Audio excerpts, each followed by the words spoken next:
네, 시청 반갑습니다. 신광섭 타임 시작해 보겠습니다. 자, 오늘 증시가 드디어 52주 신고가가 좀 나왔죠. 코스피 증시가 다시 한번 신고가를 갈아치우는 또 행태가 좀 나왔고요. 물론 아직 역사적 신고가죠. 올타임 하이 지역인 이 포인트죠. 3,350포인트까지는 대략적으로 한 70에서 80포인트 정도 남아있는 상황이다라고 좀 보고 있는데 뭐 어쨌든 여기서 2%만 더 올라간다면 국내 증시는 사상 최고가를 한번 갱신할 가능성이 있는데요. 자, 어쨌든 이제 내일 모레 이제 발표가 나오죠. 관세 협상에 대한 결과물들이 나올 텐데, 자, 지금 증시가 사실 삼성전자만 좀 올라가고 있다 보니까 조금은 이제 소외받는 분들도 많으실 것 같아요. 그래서 오늘도 마찬가지로요. 이번 주도 내일 또 FOMC도 있으니까요. 또 잘 또 마무리하는 측면에서 오늘도 마찬가지로 애프터마켓에서 어떤 종목들이 특징적으로 움직이는지 우리 유나 아나운서와 함께 진행할 수 있도록 하겠습니다. 안녕하세요. 안녕하세요. 네, 오늘도 마찬가지로 시청자분들이 궁금해하실 또 첫 번째 종목이 어떤 종목일지 얘기해 주시죠.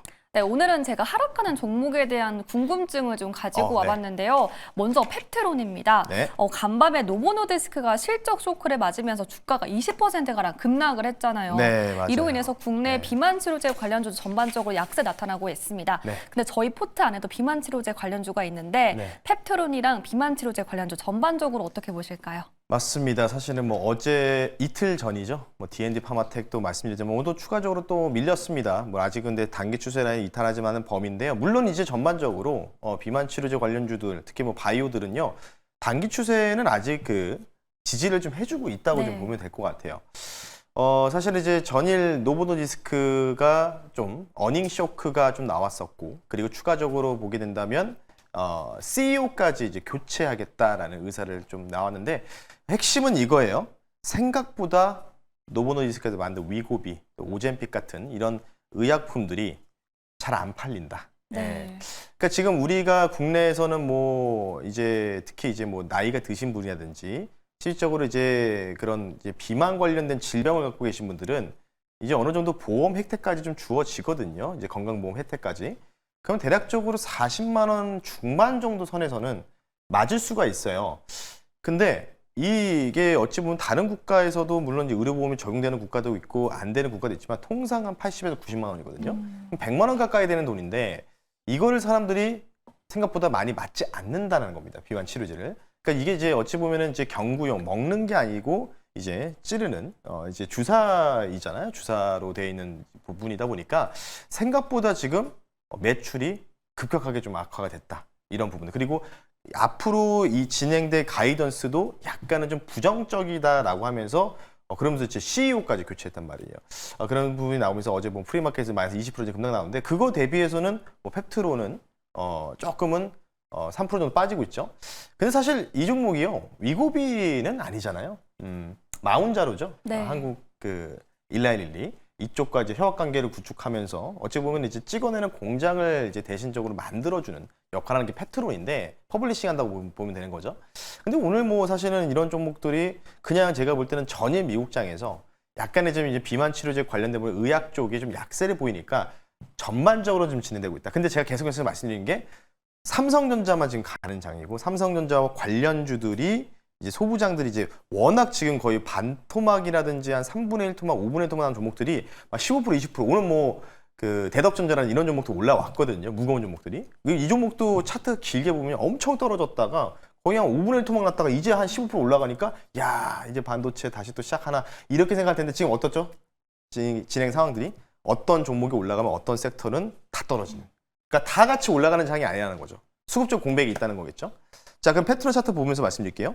마찬가지입니다. 단기 추세의 라인이라고 말씀드렸던 자리죠. 이렇게 이제 보시면 되는데 이 라인이 아직은 뭐 크게 이탈 나오진 않았어요. 물론 이제 여기까지 주가가 좀 빠지게 되면 15% 정도 빠질 수가 있는데 제가 볼 때는 오히려 빠지면은 이런 자리에서는 더 모아갈 수밖에 없는 자리다 이렇게 좀 보고 있고요. 어쨌든 이제 마운자로가 출시가 되지 않습니까? 네. 일라리리에서 나올. 그럼 이제 직접적인 연결고리가 펩트론이라고 좀 보고 있는데 어쨌든 일라리리 주가가 뭐 서학개미분들 보시다시피 아시겠지만 일라리리 주가 보시면 사실 그렇게 많이 올라가지는 못했고요. 바닥에서 이제 또 조정 나왔다가 약간 하락분의 한 절반 정도밖에 회복한 모습이 안 나왔어요. 신고가까지 안 나왔다는 거죠. 그 말은 즉슨 뭐냐면 우리나라만 유독 지금 바이오가 상당히 강하다는 점. 그런 부분 좀 기억하시면 좋을 것 같기 때문에요.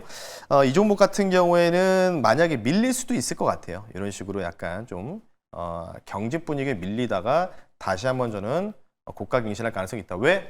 8월 중순에 마운자로 출시가 임박했기 때문입니다. 그리고 내일 새벽에 있을 FMC 금리 동결 가능성은 99%죠. 근데 파월 연준 의장의 인터뷰 3시 30분 이후에 기자들과의 인터뷰 연설에서 조금이나마 뭔가 금리 인하 좀 생각하고 있다. 이 정도만 나오잖아요. 그러면 내일 이렇게도 안 가고요. 어떻게 가느냐? 페트로는요. 그냥 이대로 바로 올타임 하이죠. 신고가를 돌파할 가능성은 충분히 있다. 그러면 바이오 종목들 갖고 계신 분들은 제가 볼 때는 내일 과연 바이오가 주인공이 되죠. 바이오가 지금 며칠 동안 쉬어가고 있는 흐름이다 네. 보니까요. 그러면 집중하시면서요. 저도 어떻게 될지 모르겠으나 내일 FMC 파월 연준 의장의 조금이나마 금리 인하에 대한 기대 이런 발언이 나오면은 바로 위쪽으로 탁 장대 한번 나올 것이다 라는 점 참고하시면 좋을 것 같습니다.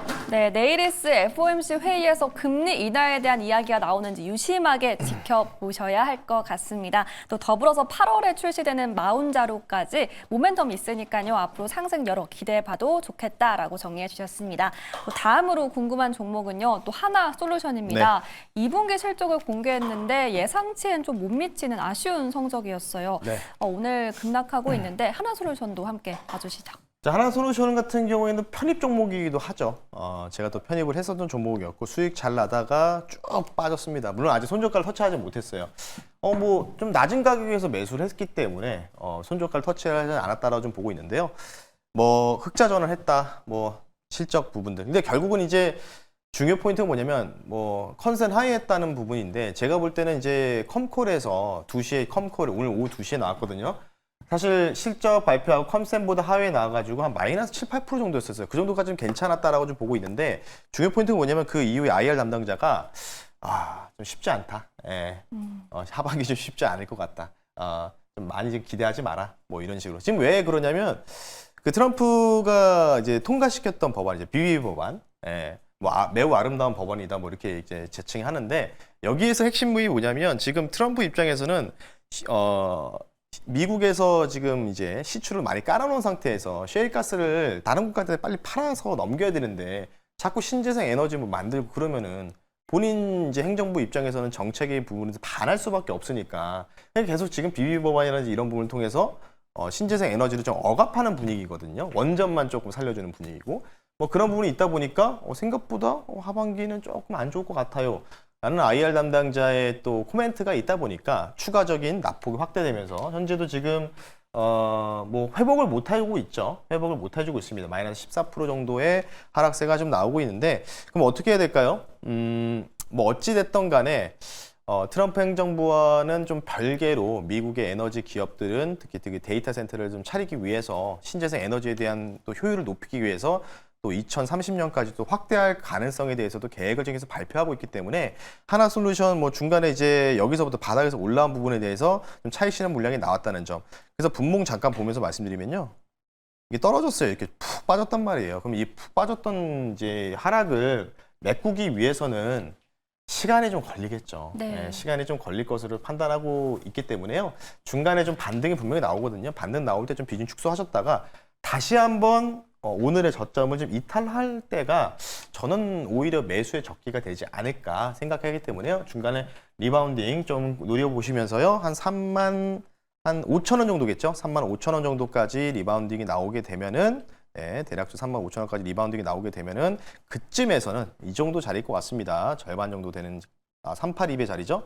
여기까지 오게 되면은 정리했다가 밑에서 다시 한번 이중 저점 만들 때 다시 한번 공략해보자는 점 하나솔루션 가격 전략 참고하시면 좋을 것 같습니다. 네, 하나솔루션에 대한 전략 꼼꼼하게 함께 짚어봤습니다. 이제 리뷰해보도록 할 텐데요. 저희가 바로 어제 들어갔던 HD 한국조선해양입니다. 이제 관세 협상이 이틀 앞두고 조선에 대한 기대감이 계속 커지고 있어요. 네. 하루 만에 2.7% 급등을 했는데 리뷰 부탁드릴게요. 일단 이 종목은 이제 좀 기업 지배 구조가 조금 복잡하죠. HD 현대 소속이고 이 기업이 또 지배하는 기업들이 HD 현대중공업 뭐 여러 기업들이 있는데 좀 복잡하긴 합니다. 일단 이 종목은 저가에서 잘 매수가 됐고요.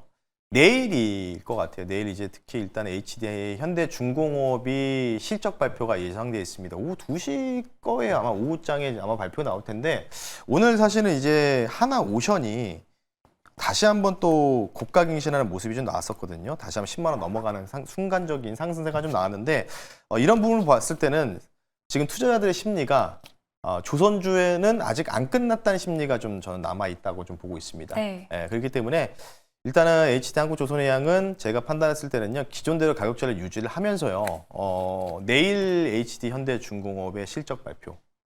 근데 되게 재밌는 거는 HD 현대 마린 엔진은 진짜 외국인들이 진짜 계속 사더라고요. 네. 이전에 JP모건에 지분 공시해가지고 2대 주주 등극했는 회사인데 그렇다는 얘기는 뭐냐면 결국은 이제 외국인들이 살 거면 뭐 반도체 삼성전자라든지 뭐 이제 조선주 위주로 조금 투입을 하는 것 같습니다. 그래서 내일 현대중공업 실발 때 둘이 당연히 어찌 보면은 아들과 아버지 같은 관계다 보니까 그런 부분을 좀 따져봤을 때는요 군산항 관련된 이슈도 있고 군산항의 직접적 운영 주체는 HD 한국조선해양이죠. 네. 현대중공업 부지를 지금 현재 가지고 있으면서 지금 여기서 좀 운영하고 있기 때문에 그래서 그 부분을 설명해 드리지 않았습니까?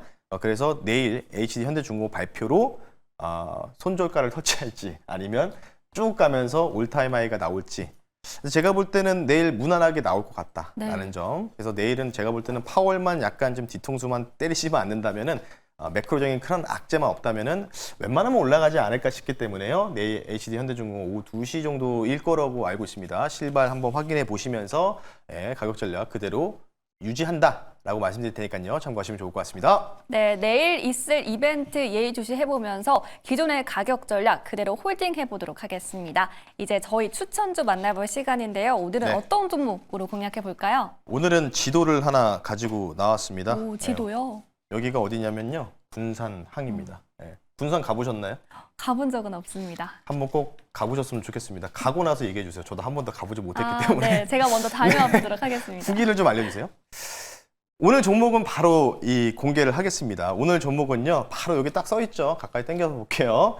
HD 현대건설기계라는 종목을 한번 내일 편입해 볼 수 있도록 하겠습니다. 네, HD 현대건설기계로 공략해 보도록 하겠습니다. 오늘은 조금 밀렸는데 지금이 딱 좋은 타이밍이라는 걸까요? 자, 일단은요. 관세 협상의 대표 주자라고 좀 보고 있습니다. 군산 인프라 확장 관련주다. 그래서 이게 군산항이에요. 그 위에가 장항이라고 보시면 되는데 여기 지금 잘 안 나오지만 여기 현대인프라코어 군산공장도 있죠. 그리고 이쪽 라인이 다 그 현대중공업, HD 한국조선해양 다 이게 다 밀접하게 다 붙어 있어요. 그리고 아래쪽에 군산공항이 있고요. 자, 이쪽으로 보시면 될 것 같아요. 그래서 군산인프라, 군산항을 지금 이재명 정부의 공약 중에 하나거든요. 공약 중에 하나이기 때문에 군산시에 위치한 HD 현대 운용 장비죠. 공작기계라든지 크레인 장비들 여기서 시험 정비. 이미 공장을 보유하고 있기 때문에 그러면 당연히 정부 입장에서는 생각해 보세요. 쉽게 얘기해서 군산항 군산항에다 MRO 기지 만들고 이재명 정부의 공약 중에 하나가 군산항을 확장하는 거고 조선소를 부활시키는 거.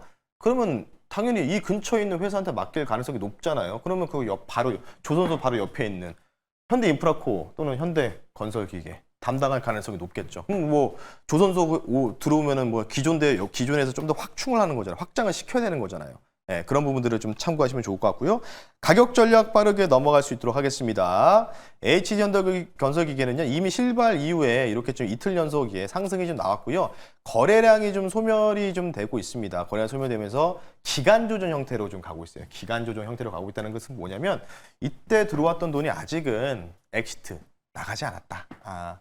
추측을 좀 할 수가 있겠죠. 그래서 일단 이 종목은 이미 실발을 했던 기업이었기 때문에 관세 협상 전이든 이 이후의 결과물이 도출되면은 이제 군산항 관련된 MRO 이슈가 나오겠죠. 그러면 이때에 맞춰서 여기서 또 한번 점핑할 수 있겠지 않을까 싶기 때문에요. 목표 가격 말씀드릴게요. 목표 가격은요. 1차적으로 10만 5천 원 선 단기적으로 말씀을 한번 드려볼 수 있도록 하겠고요.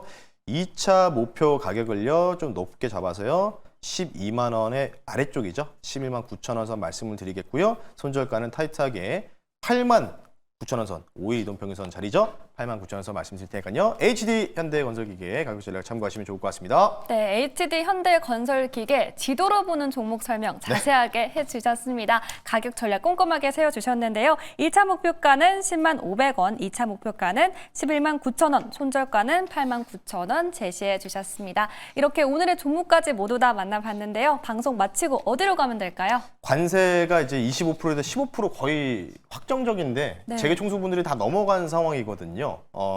근데 관세를 10% 깎고 우리가 대미 투자하는 게 호재라고 생각하시는 분들이 많아요. 네. 예, 실제로는 그렇지 않습니다. 예, 실제로 그렇지 않기 때문에 그에 대한 코멘트 추가적인 설명 듣고 싶으시면 네이버에 신광섭 검색하시고 주식 밴드를 통해서 제가 올려드릴 테니까요. 꼭 그 글 확인하셨으면 좋겠습니다. 네, 관세 협상 앞두고 매니저님 인사이트 많이 얻어보시기 바라겠습니다. 지금까지 신광석 매니저 타임이었습니다. 고맙습니다. 네, 고맙습니다.